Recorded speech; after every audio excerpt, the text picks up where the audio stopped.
Well, good morning, good afternoon, and welcome in across the continent for another super exciting Exploring by the Seat of Your Pants broadcast. So many of you are familiar faces, used to me as a host, in which case, welcome back, and I'm excited to be a speaker for one of the first times ever. But if you are new to us, we are all about bringing conservation, adventure, and science into classrooms around the world, and everything we do goes to our YouTube channel. It's like 4,000 broadcasts there, lots to explore and discover. Now, a bit of a backdrop on today before we get underway. First and foremost, a couple of years ago, we started incorporating 4-question Kahoot quizzes into our program. So between the talk and Q&A, we have these 4 questions, and you guys as an audience have loved it. And so I wanted to do something special today and bring you the Super Kahoot, the Kahoot to end all Kahoots with some of my all-time favorite facts I've ever learned in science. And you might ask, rightfully, Jesse, who are you to tell us all these cool facts about robots, dinosaurs, aliens, deep sea, and more? How do you know this stuff? Well, before I did this job, I ran a national science festival across Canada called Science Literacy Week. And in this role, I've hosted 1,700 broadcasts, 1,700, featuring some of the coolest scientists and explorers on planet Earth. So through those programs, I've learned a lot, and I've found a lot of the coolest things that all our explorers and scientists like to share, and I've put them into one program just for you. So without further ado, we are going to dive in with our Kahoot together. We did this earlier today, and so there is a past champion level that we're all aspiring towards. I've brought up our game pin. You can sign in with 491-5302. We're going to leave this up for a second before I get underway. The faster you answer, the more points you get. And what you win, as you may know, is my everlasting respect. So I will bow down to the winner. But no matter what, even if you get everything wrong, that's what this is all about. Learning lots, getting excited, sharing in the joy and wonder of science and exploration.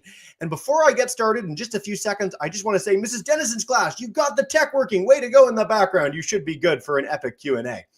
Miss Rahim, Miss Wilson, Mr. Alston's class. We've got so many folks joining us, 360 kids today.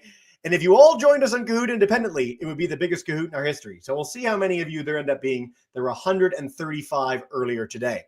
So with that, if you guys are good, I'm going to start our countdown and start our Kahoot and get us underway. Over 100 of you already.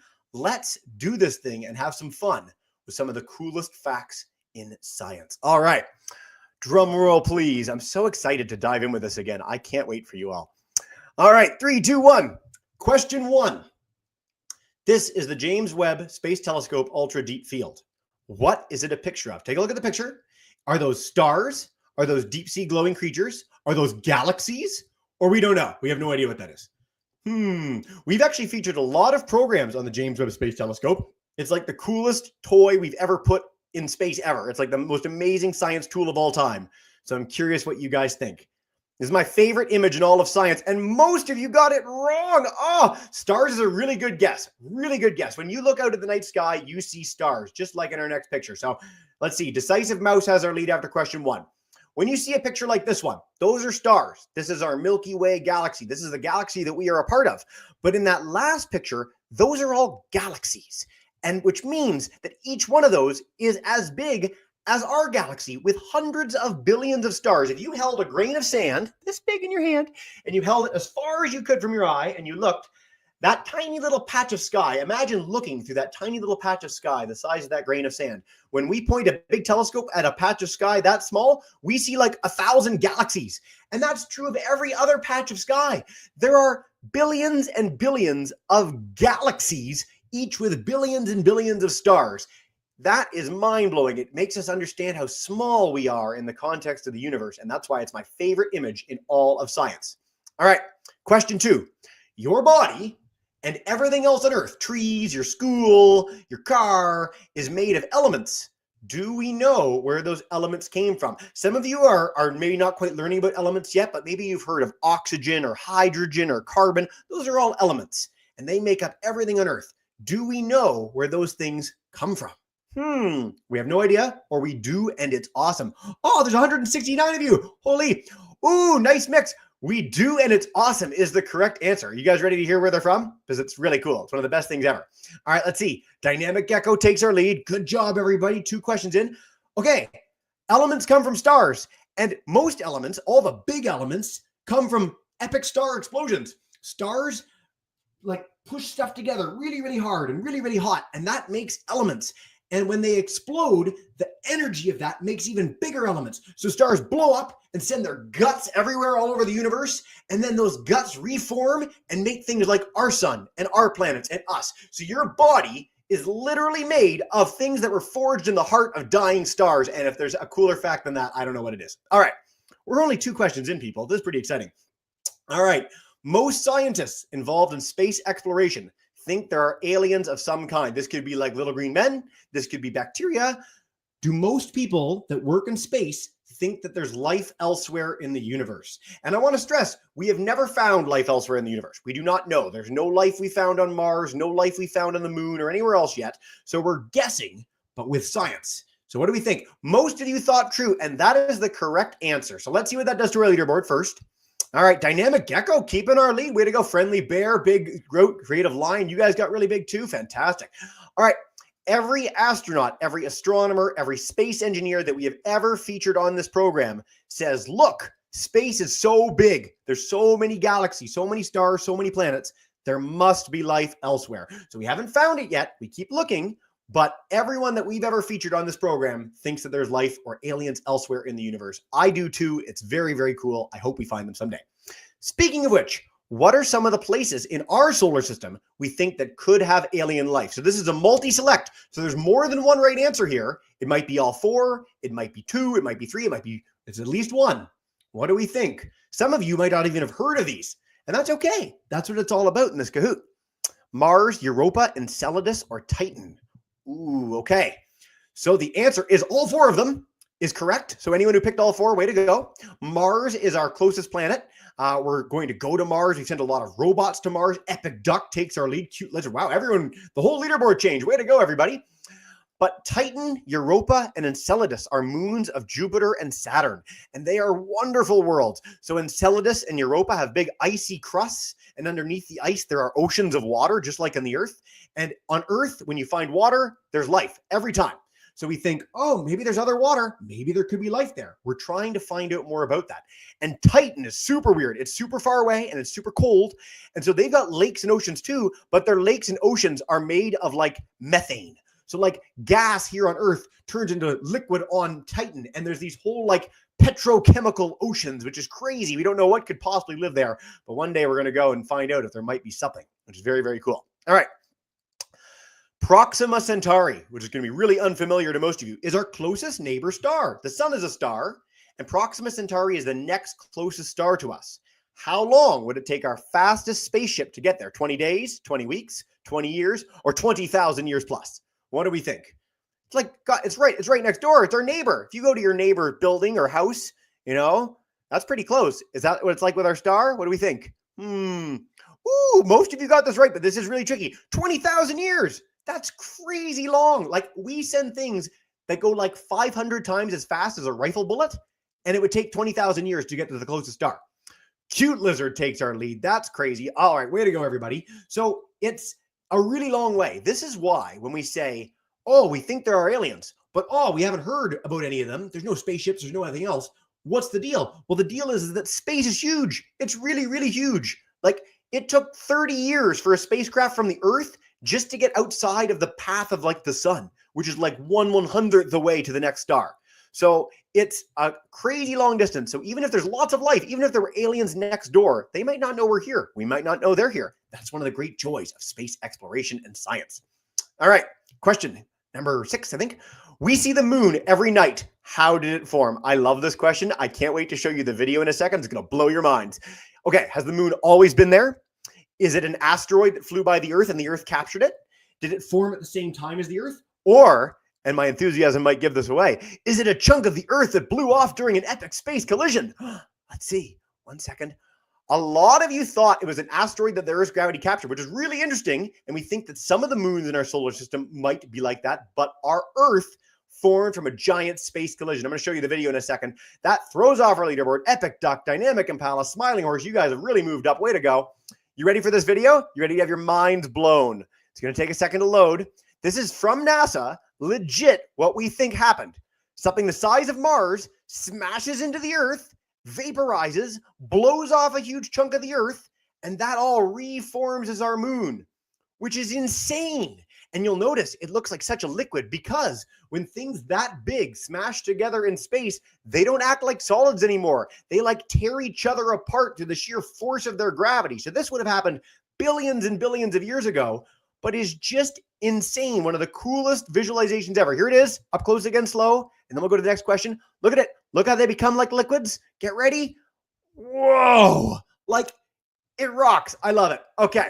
Mind's blown, hopefully. My mind was blown when I learned that. Next question. How old is the Earth? We were talking about the Earth forming a second ago. Is it 4.6 thousand years old? 4.6 billion, so 4.6 thousand million years old? Is it 4.6 years old like a baby? Or is it 4.6 million years old? What do we think? I don't think it's 4.6 years old. Most of you are older than 4.6 years old, so definitely not that one. All right. Almost 200 of you. Wow. Yes. Wow. Most of you got this right. So 4.6 thousand million years old, 4.6 billion. That's how old the Earth is. And we're going to learn a little bit about that in a second. Epic Duck keeps our lead. We know this through something called radiometric dating. So when we say a fossil is so old, or a arrowhead, or the Earth, we do this by understanding how elements change over time. And it's one of the coolest tools in all of science. It's super, super neat. We found out the Earth was this old in the 1950s by the coolest scientist no one has ever heard of, named Claire Patterson, who changed the world in like 3 big ways. And the first person he told when he found out how old the Earth was, he drove about 20 miles and he went and he told his mom, which is adorable. All right. The crust of the Earth, where we all live on, is super thick. What do we think? Is the crust super thick? Yes or no? It's not. It's very thin.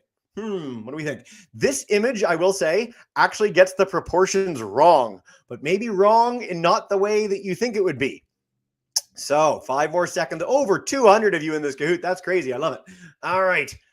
Crust of the Earth. Ooh, nice mix. A lot of you thought true. No, the Earth crust is super thin. So thin. Crazy thin. Let's see what that does to our leaderboard. I bet it changes it. Oh, Dynamic and Pala takes our lead. Wing Eagle, Brave Ferret, Funny Yeti. Way to go, everybody. Okay. This is an apple. If you peel the skin off an apple, that's about how thick the crust is of the Earth compared to the rest of the Earth. It's super, super thin. And it moves. That's what plate tectonics or continental drift is. And that causes earthquakes. It causes volcanoes. And underneath that, it's all like molten rock, like magma, lava looking stuff. And it's crazy. All right. Let's go to the next one. I hope you're having as much fun as I am. I'm loving this. All right. How long did dinosaurs rule the Earth? 300,000 years, about as long as people have been here. 600,000 years, twice as long as people. 3 million years, 10 times as long as people. Or 160 million years, over 500 times as long as people. What do we think? I think we all sort of know that dinosaurs were around for a long time, but how long? Let's see what our answers are. Dun, dun, dun, dun. Ooh, nice mix, but yes, dinosaurs were around forever. It's crazy. 160 plus million years. Does that change our leaderboard? Yes, it does. This is a really shifting leaderboard. I love it. All right. Dinosaurs rule, people drill. People don't drill. We're kind of cool. Don't drill, kids. But dinosaurs could like eat our lunch and eat us if they wanted to. But I do want to say that bacteria have ruled the Earth way longer than dinosaurs did. In fact, if you weighed all the animals, all the plants, all the fungi on Earth, they would be outweighed by all the bacteria on Earth, which is crazy. There's a lot of bacteria in you, on your table, everywhere. There's bacteria everywhere. They're winning. Okay. Let's go to the next one. Dinosaurs are the biggest creatures ever on Earth. Of course, right? True. Come on. No, maybe not. What do we think? This like brachiosaur in this picture is way undersized. It would be way bigger than that person model if it were real.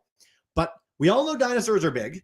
And these are the biggest kinds of dinosaurs. These sauropods are what they're called. Were they the biggest animals ever? To the 213 of you that are in, which is crazy. Ooh, most of you said true, and those of you who said true are wrong. They are not the biggest animal. What could be bigger than a dinosaur? We're going to find out in a second. What does that do to our leaderboard? Winged Eagle keeps the lead, our first kept lead for a while.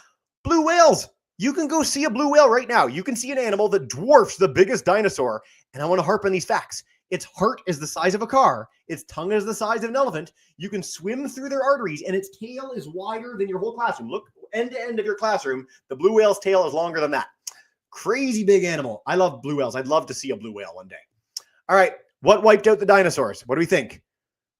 COVID, little on the nose. Meteorite impact, volcanoes, or mammals ate them like a saber-toothed cat just like savaged the T-Rex and gnawed him. I don't know. Probably not that one. What do we think? I think a lot of people know this. This is one of the most correct answers in our last quiz at 10 in the morning. Let's see what we get. Okay, over 200 of you. Ooh, meteorite impact. Yes, so many of you knew that, which is fantastic. All right, let's see what our leaderboard, and then we'll talk more about it. Winged Eagle keeps our lead. Ooh, well done. Okay, bad day for the dinos. A rock the size of Mount Everest slammed into the Gulf of Mexico. Tsunamis, raining fire, vaporizing things like plastic and flame. It was a very bad day. But if that day didn't happen, we wouldn't be here having this conversation, because when the dinosaurs died out, mammals rose. So we rose. And so without that happening, maybe we'd be a bunch of velociraptors having this conversation right now. And frankly, I prefer being a person. Let's see. All right, next question. So scary when a big rock hits us. That was bad. It wiped out the dinosaurs. It could theoretically wipe out people too. Are we as humanity working to stop that from happening? Are we doing stuff, or are we just ignoring the problem and pretending it doesn't exist? What do we think? All right. By the way, on YouTube, StreamYard, if you guys want to start sharing questions anytime in the chat, you can, but we're going to do a nice long Q&A at the end as well. Yes, so the 42 of you are pessimists. No, we are absolutely doing stuff to prevent meteorite impact. Now, let's see what that does to our leaderboard. Epic Duck, big riser in that one. Power Quail has got 12 in a row, right? Way to go. So Project DART, a couple of years ago, we did this. We pooled our money, we built a spacecraft, and we flew it and smash it into an asteroid, which is crazy when you think about it. And we found out that when we do that, it really knocks the asteroid like way off its path. So we have missions like this, and we're understanding more about this, and we're looking for asteroids that could potentially hit us in the future, so that if that ever happens, if we see one that's going to hit us, we can send a spacecraft up and knock it off its path and save life on Earth. Way to go, humanity. All right, let's go to our next one. True or false? All life on Earth is related, from trees to fungi to people to snakes and beyond. What do we think? Are you related to this fungus on this tree? This is one of my favorite things in science. Now, I'll explain what my backdrop is in a minute, but I want to see your answers first. Are we related? Are we cousins, or are we not? Are they totally different from us? Let's see what our answer is. 4 more seconds. Wow, so many of you. I love this. All right. A lot of you thought false, but this is true. You are related to every other living thing on Earth. Dynamic and Pal is a big runner-up. Way to go. Agent E knew 3 streaks in a row. Okay. So you're related to a slug. You're related to a tree. You're related to a worm. If you go outside and see nature, those are your cousins. You can say hi. It's like a big family reunion. And that's amazing. And we're going to find out in a second who discovered this. Let's see. Who is the person to first show that this is true?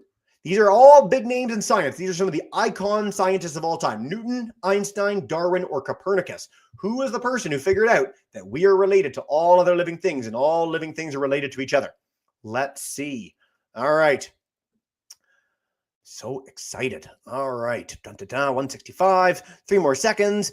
A lot of people got this wrong in the first one. Ooh, okay. So again, the lowest answer. Darwin is the correct answer. Now, I am an evolutionary biologist by background. So I study evolution. That was my actual academic backdrop when I was a kid. The way animals are related to each other. Super, super neat. And so Charles Darwin is the guy who found that out.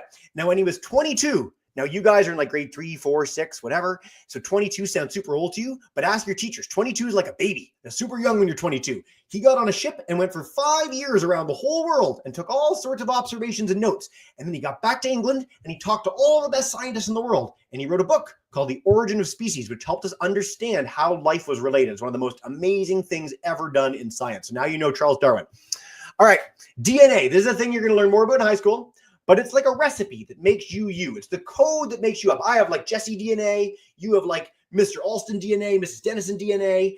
Can you take bits of something's DNA and put it in another living thing or person? So we're related to a slug. Could I take some of the DNA from a slug and put it in me? Or would that be crazy? It's totally different. What do we think? Yes, no way, or we haven't tried? Let's see our answers. Yes, most of you got this right. We do this all the time. We put fish genes in tomatoes. We put wheat genes in other things. You can take a bit of the code of me and put it in a worm, and it's probably the same code because we're related. So most of the code that makes me is the same code that makes up that worm, and you can interchange them. Some of the things are different. That's what makes us different. But you can put a lot of those things in. There's nothing special about human DNA. It's just a code. It's just a bunch of chemicals inside every one of our cells. All right. Crazy knowledge. I love it. True or false? We can take a sample of something like soil or water and collect DNA from everything that passed through it. So say you're in the water and you see a whale. You're like, oh, there's a whale. Could you take a glass full of water from that ocean and you don't see a whale in the glass, but could you find out from that glass of water if a whale had been in the water? Yes or no? What do we think? Sounds kind of crazy, doesn't it? I don't know. What's been the theme of this whole Kahoot? Crazy is pretty true. There's a lot of cool stuff going on. So yes, true. Most of you got this right. We're going to check the leaderboard first. Okay, what's going on? Winged Eagle's been in the lead for a while. Winged Eagle's getting complacent up there. Mountain Griffin, Dynamic, and Pally, you're like right behind. We're going to challenge here. Stellar Camel, way to go, making a comeback. All right. This is called eDNA. We've only been doing this for like 10 years. This is crazy. You can go anywhere in the world and scoop up some water from like a pond, and you can be like, oh, a sturgeon was in there, or a trout, or a salmon. And you can find DNA from the animals that were through that water, which is unbelievable, and I love it. All right. Next question. Humankind evolved on which continent? Where do people come from? Where are the first people? Antarctica, Europe, Asia, or Africa? I want to say we know this really well. We have found a lot of fossils. We have like whole histories. A lot of the big museums in Canada, the United States, feature this story. Is it such an incredible story that we have found out over the last 100 years? A lot of our first group got this wrong. So let's see what our answer is. Ooh, most of you got this right. Africa is our correct answer. We know quite definitively our ancestors came from East Africa, and that changes our leaderboard. Mountain Griffin takes the lead. Way to go, everybody. So you can chart the history of humanity. It's about 6.5 million years of fossils with various species before we get to man. About 300,000 years ago is the first modern man where the skeleton looks the same as our skeletons. And again, go to museums, check this out. There's lots to explore there. It's really, really neat stuff. All right, so now we know where we came from, Africa. How many people are on Earth now? A few million? 1 billion, which is 1,000 million, 4 billion, or over 8 billion? What do we think? Dun, dun, dun, dun. So many of you getting your answers in. A little more tentative in this one. Some of you are kind of iffy on this one. Let's see. All right, 4 more seconds. Dun, dun, dun, dun, dun. 1 more second. And, woo, most of you got this right. 8 billion, 8,000 million people live on Earth. Let's see what that does to our leaderboard. All right. Mountain Griffin keeps the lead, barely over Winged Eagle. It's tight. 4 of you have 8 in a row right. Way to go. All right, that's a lot of people. In 1925, 100 years ago, we had 2 billion people. We have quadrupled in 100 years. Imagine if your classroom went from like 20 kids to 80 kids. Your teacher would be like, what is going on? It would be crazy. That's no good. We don't want 80 kids in your class. So there's a lot of people on Earth. So we're going to lead that into some other stuff. This is my favorite question. This is my most important question. Not only do most kids not know this, most adults don't know this either. People's lives have been getting better in the last few hundred years. Is this a little bit true? Are they getting a lot better? Are they about the same? Or they've been getting worse? We're worse off now than we were in 1925. What do we think? Let's see. Well, you can take this answer and tell your parents at the end of the broadcast, because a lot of people don't think this. But you guys do. Most of you got this right. We are a lot better in every possible way. We're going to get to some of the ways in a second. Winged urchin takes a huge jump up. Okay. We can talk around the world to each other. We're having this broadcast right now. You couldn't do that like 30 years ago. That's crazy. The president of the United States couldn't do that 30 years ago. That's crazy. We've got better healthcare. We've got more rights. We're healthier. We're happier. More people are out of poverty. The world is better in every single measurable way. And so sometimes we hear some things that's a little bad and there's challenges. There's always going to be challenges. But by and large, people have worked together all over this planet to make everybody's lives better. And we've done a remarkable job, and we've got to keep up all that great work together. All right. Big one. The climate is changing because of us. In our last program, this is the most correct answer. Is it changing a little bit and very slowly? Is it changing a lot and quicker than we thought? Is it not changing, or we don't know? What do we think? This is a big one. I think you guys are all living this. When I was your age, we were talking about this.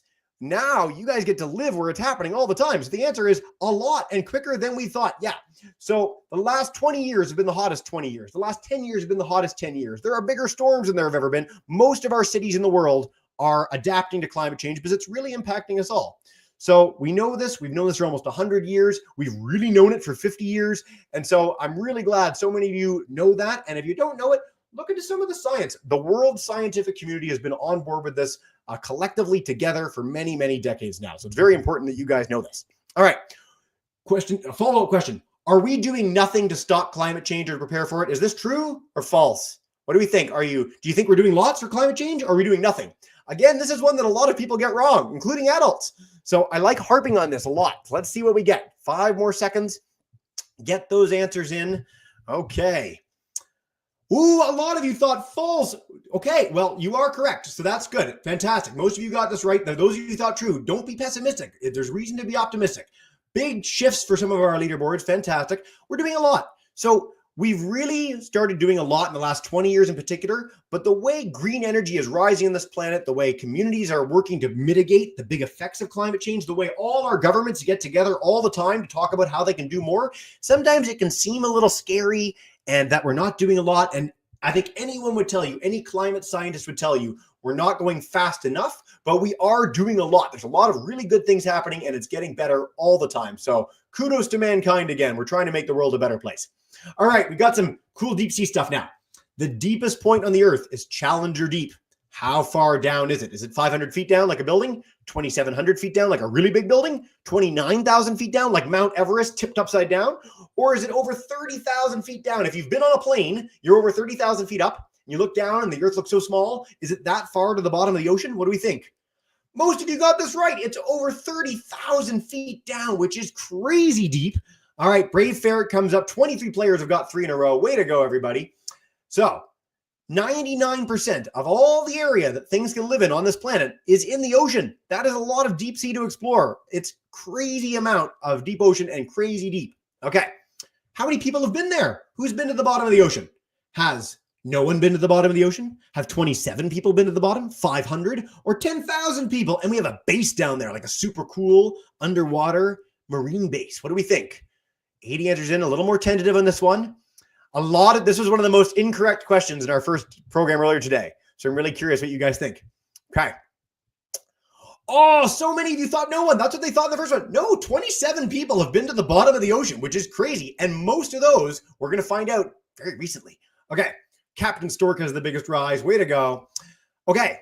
In the 50s, 2 men went down together in a submersible called the Trieste. And they came back up and they had a little tiny window to look through like this big. And then James Cameron, the guy who directed Avatar, he went down about 10 years ago. And then there's another guy who created his own submersible and it fits a bunch of people. And they've gone down like 22 times with 27 total people. So like a lot of people have now been to the bottom of the ocean and more are going in the not too distant future. Speaking of great feats, landing on the moon was one of the great feats of mankind. When did we last set foot on the moon? Was it 2024, 2005, 1972, or 1930? Almost everyone got this right in the first one, and I was shocked at that everybody knew. So let's see what you guys think. Did we go to the moon last year? Did we go like 21 years ago, 50 years ago, or like almost 100 years ago? 3 seconds left. Get those answers in. Okay. Ooh, most of you got this right too. How do you know this? I have no idea how you know. I did not know this when I was your age. You guys are like super smart. Okay. Yeah, 1972. So that changes our leaderboard a lot. Power Quail's back in the running. Mountain Griffin's got a pretty solid lead now. Way to go, Mountain Griffin. All right, we better get back because we're planning to go in the next couple of years. Maybe 2026, we will land our first person on the moon in over 50 years. So question is, how many people have landed on the moon? Is it 1,200 people, 134 people, 1 lone person, or 12 people? What do we think? A lot of people got this right in the last one too. I'm really curious what you guys think. So, and you get a bazillion points if you know all of them. No pressure. I'm just kidding with you. All right, 3 seconds to go. Drum roll, please. The answer is 12. Most of you got this. Way to go. Okay, let's see what that does to our leaderboard. Winged Urchin comes up. Nicely done. Takes second place. Silver medal so far. Okay, Apollo 11, 12, 14, 15, 16, 17. 6 different missions, all landed on the moon. 3 people went up. 2 landed on the moon from each mission, while 1 man went around the moon in a capsule. And then they all came back. All 12 people were American. They're all men. They're all white. So we're going to send different kinds of people to the moon next time we send people to the moon, which is going to be really good. And you'll notice that Apollo 13 is not on there because, and you can ask your teachers about this, Apollo 13 had a big accident in space and they couldn't land on the moon, but they also saved all their own lives. Like it was crazy. One of the great survival stories of all time is Apollo 13 and a great movie featuring Tom Hanks. All right. We have robots on Worlds right now, and you can check on what they're doing every day. Let's see. True or false? This seems crazy, even though many of you will know the robot in this picture. What do we think? A lot of people got this right. I expect you to maybe know this. Let's see what we get. By the way, the fact that this is what it is like an insane fact, and we're going to pass along some cool resources in a minute.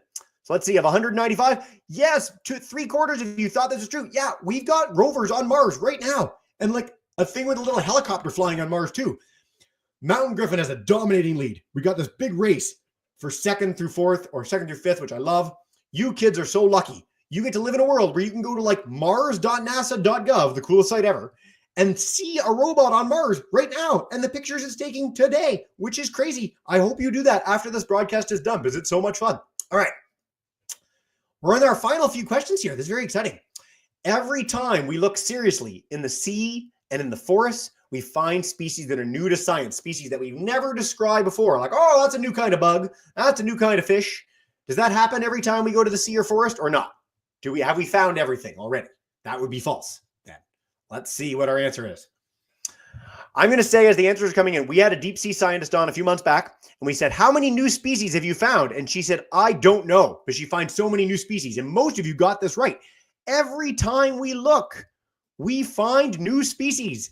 It's crazy. In fact, I said this to the last group too.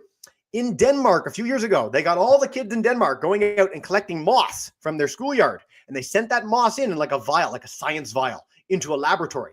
And they went looking at all those bunches of moss. And they found 8 new species of water bear or tardigrade, which are some of the coolest animals ever. So I'm trying to figure out to see if we can do this with Canadian and American classrooms. It would be so fun to find a bunch of new water bears. It's like my dream. I have lots of dreams, as you can tell. All right. Final few questions. With free apps and online tools, you can help real scientists do important work with your phone or with your parents' phone together with them. Can you help real scientists do work? No, that seems crazy, right? What do we think? Has every other crazy thing been true so far? I think so. That's the whole point of this Kahoot, is to blow your minds forever. I'm going to highlight some of these apps in just a second. 4 more seconds. Get those answers in. I've sort of given it away, which is good. Most of you got this right. Way to go. Leaderboard with our final couple questions. Winged Eagle takes second. I think Mountain Griffin might be untouchable. I'm really curious who all these folks are. Let me know in the chat when we're done. So yeah, iNaturalist, Debris Tracker, Zooniverse has like 60 programs. You can absolutely go online today and help real geologists, astronomers, biologists, all sorts of cool scientists do some neat work. So please do that. All right, my last question. What is the most important skill? All of our experts at Exploring by the Seat of Your Pants has been crucial to their success. Is it amazing grades? Are they all super smart? Is it loads of money? Or are they all super rich? Is it curiosity, a desire to learn? Or is it selfishness? They just push everyone else out of the way and take all the credit for themselves. Now, it's probably not that one. No one has ever said selfishness, I promise you. In fact, most scientists talk explicitly about how much they like collaborating and working with all sorts of other scientists, and they're usually really reluctant to give themselves credit. Science is a lot of great people working together, but the thing that unites them is, yes, curiosity. Now, super smarts are good. If you get great grades, if you work hard at school, that will definitely help you in some careers, especially if you want to become like a doctorate or some sort of cool high-level scientist. But curiosity, just love the world around you, find things that interest you, learn as much as possible through programs like this, through books, go to your library.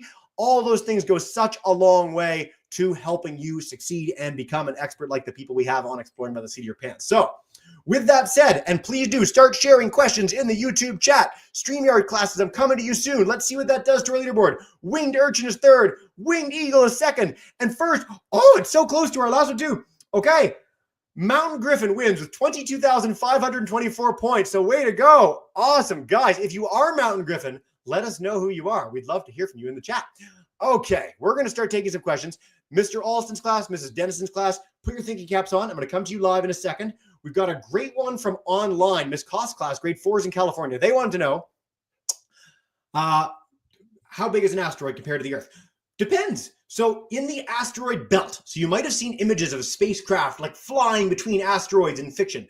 It doesn't actually look like that. The asteroids are really, really far apart, but the biggest asteroids are about the size of Pluto. Like they're the size of a planet, which is much smaller than the Earth. It's about the size of our moon is like the biggest asteroids, but most asteroids are really tiny. I did a program on asteroids about a year ago, and every day, you know what a shooting star is? A shooting star is an asteroid or a little bit of rock burning up in our atmosphere. It's rock exploding in space above our heads, and it makes that cool trail and fire. So asteroids can be the size of grains of sand, and they can be the size of Pluto, which is very, very cool. All right, Mr. Alston, you don't need to type. I'll come to you live, grade 4s. Come on in. If you've got a question for us, take us away. Hey. How much planets are in the space?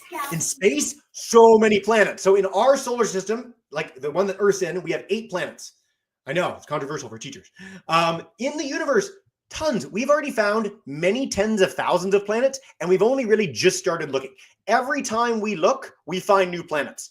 And so we think that every single star, you saw those pictures at the beginning with all the stars and then all the galaxies, we're pretty sure that pretty much every star in the universe has planets, because the way stars form, planets naturally form around them. So we think there are literally billions and billions and billions of planets. There are more planets than there are grains of sand on all the beaches of the world. So think of it that way. If you go to a beach, all the grains of sand, there's way more planets than that, which is crazy. I love that question. Thank you so much. Mrs. Dennison's class, let's head to Halton. Unmute your mic. I know you guys had some tech trouble in the beginning, so I hope this works. Let's see. Can you hear me now? Maybe? You're in. Okay, so I can see you, but your mic doesn't like you, so I can't hear you, but that's okay, because we're going to say hi, and you guys are going to share questions in the chat, and we're going to take as many as we can. So start sharing in the chat. Mr. Alston, I'll come back to you live. Let's see if we got one from them already. Oh, cool. Okay, Mr. Alston, keep those for live. Let's head to our YouTube friends. Take more. And by the way, if you don't get any questions answered, or if you have more that we can't get to in this program, email them to me. I'm going to spend all weekend answering your questions. I promise. All right. Anna Rahim, Mr. Rahim's class. When's the next asteroid supposed to get close enough to hit the Earth? We don't know. That's the thing. An asteroid could hit us tomorrow. It's unlikely. And we're scanning the sky all the time to look for asteroids. We found one recently that we thought might hit the Earth, but then we took more readings of it, where it was going, and we were like, nope, it's not going to hit the Earth. But they're dark, they're rocks, space is big. Honestly, we truly don't know. And little ones hit us all the time. I think it's 50,000 elephants. I want to say that's an actual figure. I need to look that up to confirm it. But it's like hundreds of tons of meteorites hit us all the time. So like little ones hit us all the time, which is crazy. So always being hit, big ones, hopefully not anytime soon. All right, let's take one more from YouTube. Mrs. Dennison, keep sharing in the chat. Mr. Alston, I'll be back with you in 2 seconds. Ooh, so many space ones, just like our last one. You guys are really keen on space, which I love. All right, how are stars shaped? Miss Koth, I love this question. Stars are all spheres. When things get big enough, so Amelia, it's a great question. Things get big enough, like planets or stars, their gravity, the way gravity works, is to make it into a sphere. So you know how mountains, sometimes rocks fall off them and crumble to the ground because all the rocks want to come down because of gravity? That's true on the biggest possible scale. So when you have something big enough, it all wants to collapse in, and the most stable shape is a sphere. So all stars are spheres, just like a bowling ball. All right, Mrs. Dennison's class. I love this question. I'm going to share it live. What year is humanity going to make a base on a different planet? No one can answer this question. And we have lots of different thoughts on this. So basically, we're working on it. We're working on putting a base in the moon in the next decade or so. And some people are like, we're going to have a base on Mars in 2 years. We are not going to have a base on Mars in 2 years. It is absolutely, unquestionably not going to happen. So we're working on sending people to Mars. That might be a few decades off still, frankly. And then once we have people on Mars, we're going to start working on building more and more structures for them to live in. So if I were to guess, truly guess, based on everything I know from science, I would say the 2070s, 2080s, we might have a base on Mars. I hope to be proven wrong. I hope it's earlier than that, but that is a great query. I'm going to answer your March Mammal Madness thing in a second too, because that is hilarious. Mr. Alston, come on back in. Hey. What is the biggest black hole? The biggest... You know what? I think we might actually know this, not for the whole universe, because we haven't found all the black holes, because the universe is really big. We might have a measure of what the biggest black hole is. I don't know what it is. I will say this. You saw in galaxies, if you've seen the Milky Way, they're always a spiral. And so a black hole is just a star that has died. A big star blows up, dies, becomes really small, and sucks in all the light, becomes really, really dense. Really dense. At the heart of every galaxy, there's a super massive black hole. So there's like a black hole that keeps getting bigger and bigger and bigger and bigger. So at the heart of galaxies, that's where you find the biggest black holes. That's a great question. I don't know if we know the exact one yet. Mrs. Dennison's class. This is my March Mammal Madness bracket. For those who do not know March Mammal Madness, it is one of the coolest things ever. I love it. My champion is out. The polar bear ate my buffalo, which makes me very sad. My wife and my mom are beating me in March Mammal Madness, which is very disappointing because I'm a zoologist, so I should win, but I'm not. So I love that question. Everyone should check out March Mammal Madness, and everyone should play next year because it's the absolute best. All right, we're going to take 2 more from YouTube and then 2 more from live classes. Let's see. Ooh, Miss Cork's class. Did the people in Challenger Deep discover any new species? I think so. I want to say yes. I know we found fish when we got really, really, really low down, which is crazy because when you're that low down, the pressure of the water on top of you is crushing. It would be like having a plane sit on top of you. So if people went down that far and we didn't have the ship, we'd be crushed like this. But the fish, have adaptations to survive down there. So yeah, every time we go to the deep ocean, we find new species. I want to say yes for Challenger Deep, but I'm not entirely sure. So I don't want to confirm, but that's really easy to look up too. So I'll try and find that after. All right, Miss Wilson's class. Ooh, let's see. You want to know who the first person to go to space is? So great question. The first person to go to space went to space on my birthday in 1961, April 12th. Yuri Gagarin, who's a Russian cosmonaut, was the first person to go to space. So for the first few years of people going to space, it was all Russians or Americans, because there was the space race and they were all trying to compete to get to space first, get to the moon first, orbit the Earth, go outside the spacecraft. Yuri Gagarin is the first astronaut. Valentina Tereshkova is the first female cosmonaut. She's also Russian. And Laika is the first dog to go to space. And Laika went to space before the person. So technically, the dog wins. Way to go. Great question. All right, back to our live classes. Mr. Alston, we're going to come to you, and Miss Dennison will wrap up in a second. Hey, Cougar Cup. How big are stars compared to Earth? I love it. Okay. We actually, you should go to our YouTube channel. Yesterday, we had a heliophysicist, Kelly Carec. So she studies our sun, and she showed a picture of the Earth compared to the sun. And when the sun has like little burps, when the sun sends off solar flares, they could like encircle the Earth 10 times. Pretend this moon is the Earth. The sun would be like way bigger than the room I'm in. Way bigger, like the size of my house comparatively. So stars are really big. And our sun is a wimpy star. It's like a baby star. Like there are stars that make the sun, like the sun makes the Earth look. Like stars get gigantic, ridiculously large. And the bigger the star is, the shorter they live. And the bigger they are, the more likely they are to explode and go supernova and create those elements that make up your body. That is a very, very cool question. Mrs. Dennison, one more from you. And then please, guys, email all these after to me. I'd love to hear more questions from you after. Okay. So many good questions. What happens when the sun explodes? How would the solar system survive? I want you to share the religion one with me after, because there's a really deep answer we can go in with that too. That's a really thoughtful question. Okay, the sun's not going to explode. Our sun is tiny enough that when it dies, and it's going to die in about 5 billion years, and we know that very definitively through some really cool science, which is super neat. It does get bigger. It sort of gets big and gassy. It becomes a red giant. Now, unfortunately, when that happens, it will envelop the Earth. So the Earth, this sounds kind of scary, kids, but I want to promise this happens so far in the future, you do not need to think about it at all. People will be long on other stars or whatever by the time this happens. But eventually the sun does eat the Earth, which is crazy. And we know this, and it's really weird. But it's 5 billion years away. So don't worry about it right now. I love your query. Thanks, guys. And do share those other ones with me. I really like those questions. They're really thoughtful. All right. And then Nadia wants to know what my favorite dinosaur is. Miss Wilson's class, Nadia. T-Rex is pretty rocking, I got to say.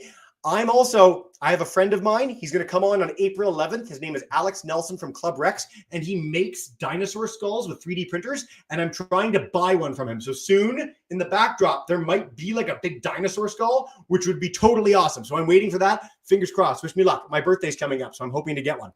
All right, guys. These are so many great questions. I know we could go all day. I know you've probably got to either go to the end of your day or to your next period. So please do message me all of these. I'd love to hear your questions. I'm going to spend all weekend answering them. And I just want to say a huge thank you for joining in. I hope you learned a lot. I hope you had fun. I hope you're excited to learn more. Please do go to your library, read some great books, come for more exploring by the seat of your pants. There's so much to explore and discover together. And with that, I'm going to say a big thank you to Mr. Alston's class. I'll say a big thank you to Mrs. Dennison's class. And I'll say thank you to everyone on YouTube. Have a wonderful, wonderful day, everyone.